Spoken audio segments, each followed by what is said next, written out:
1937. An ordinary government clerk sits down for his morning meditation, same as he has done every single day for 17 years. Nothing unusual. Same time, same place, same technique.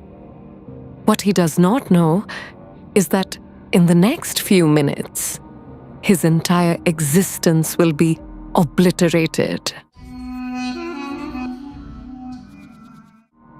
His name was Gopi Krishna. Boring job, 3 children, wife who depended on him. The kind of person you pass on the street without a second glance. But that morning, as he concentrated on the crown of his head, like he had done thousands of times before, something snapped. A sound like a nerve thread breaking, then a roar like a waterfall. Liquid light shot up his spine and exploded in his brain. His own words, "I was no longer a small point of awareness confined in a body, but instead was a vast circle of consciousness." Sounds beautiful, right? Here is what nobody tells you about enlightenment without consent. The light faded. He returned to ordinary consciousness. And then the real horror began. The man who had been a devoted family man suddenly felt nothing for his wife and children. Zero emotional connection. Food became repulsive. Sleep became impossible. His body felt like molten metal was flowing through his veins. Every nerve was on fire. For 12 years, this man lived in hell. Now, before you think I am being dramatic, consider this ancient Chinese story. A pottery master was asked to teach an eager student. The student begged for the secret techniques, the advanced methods, the mysterious knowledge that would make him a master overnight. The teacher handed him a lump of clay and said, "First, spend a year learning how this clay feels in your hands. Understand its nature, its possibilities, its limitations. Then we will talk about making pots." The student was furious. He went to another teacher who promised to teach him advanced techniques immediately. Within a week, he was attempting elaborate vases and sculptures. Every piece he made collapsed. His hands had never learned the fundamental relationship with the clay. The first student spent his year with the clay. He learned its moods, its responses, its requirements. When he finally began making pots, they were simple but perfect. His foundation was so solid that advanced techniques came naturally. He had earned the right to work with the clay at higher levels.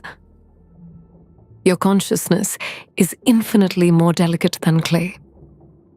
Yet modern spiritual culture encourages people to attempt advanced practices without spending time understanding the fundamental nature of their own awareness. They want the mystical experiences without the patient preparation. But wait, am I contradicting myself here? On one hand, I'm telling you consciousness is already perfect, and on the other hand, I'm saying it needs preparation. So which of this is true? Both?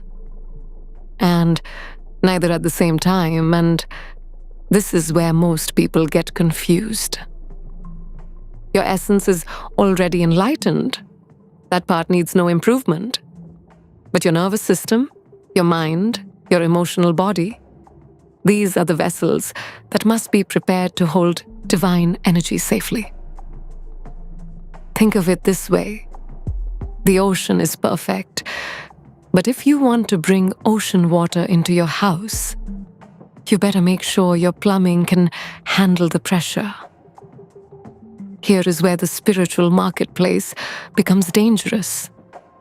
Modern teachers promise you cosmic consciousness in a weekend retreat.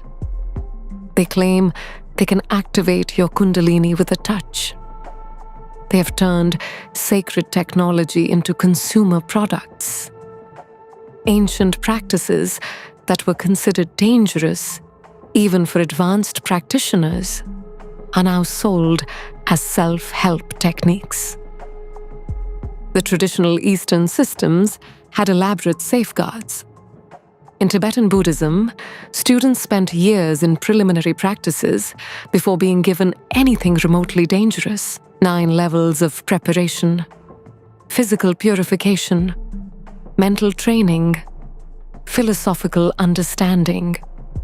The secret teachings were secret for a reason. They could devastate unprepared minds. Compare that to today. You can take a weekend course and be teaching others to activate Kundalini. No preparation, no screening, no support system. This is like giving explosives to children and calling it education. And here is the part that makes my blood boil. When students have breakdowns from these practices, guess who gets blamed? The students. They are told they lack faith. They are told their suffering is ego resistance.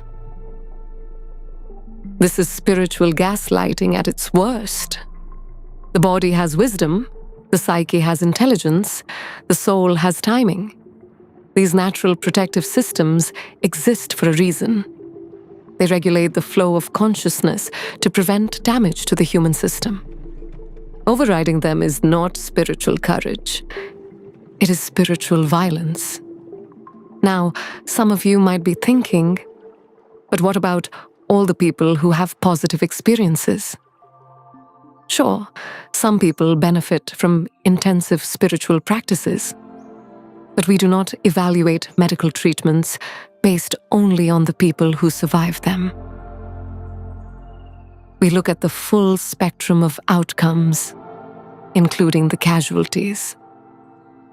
The pharmaceutical industry is required to list side effects, no matter how rare. Spiritual teachers should be held to the same standard. Meditation can cause dissociation and psychotic episodes.